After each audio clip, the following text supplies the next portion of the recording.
हातकणंगले तालुक्यातील इंगळी गावात पोकलँडचा अपघात, दैव बलवत्तर म्हणून पोकलँड चालक व त्याचा सहकारी बचावला। मागील वर्षी हातकणंगले तालुक्यातील इंगळी गावात 6 मोठ विहीर या ठिकाणी विहिरीचे कठडे कोसळून एक अपघात घडला होता। त्यावेळी कठड्या शेजारील दुकाने ही या विहिरीत कोसळून लाखो रुपयांचं नुकसान झालं होतं।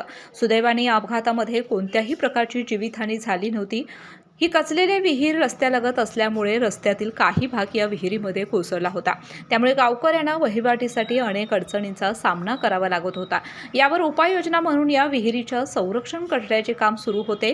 हेच काम करताना दिनांक 3 मार्च रोजी सायंकाळी 4च्या सुमारास या ठिकाणी काम करणारा पोकलँड 50 ते 60 फूट विहिरीमध्ये कोसळला। हा पोकलँड चालवणारा व त्याचा सहकारी हे दोघेही पोकलँड सोबत या विहिरीमध्ये पडले। प्रसंगावधान राखून चालकाने सोबत असणाऱ्या सहकार्यास विहिरीतून बाहेर काढले। त्यामुळे सुदैवाने कोणत्याही प्रकारची जीवितहानी झाली नाही।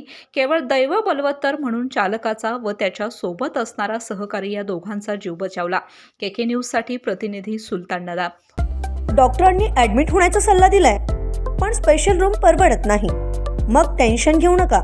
सूर्य हॉस्पिटलने प्रथमच अगदी कमी किमतीत सर्व सोयींयुक्त आणि रुग्णांची गरज लक्षात घेऊन बजेट फ्रेंडली रूम्स उपलब्ध केले आहेत। कॅशलेस सुविधांसह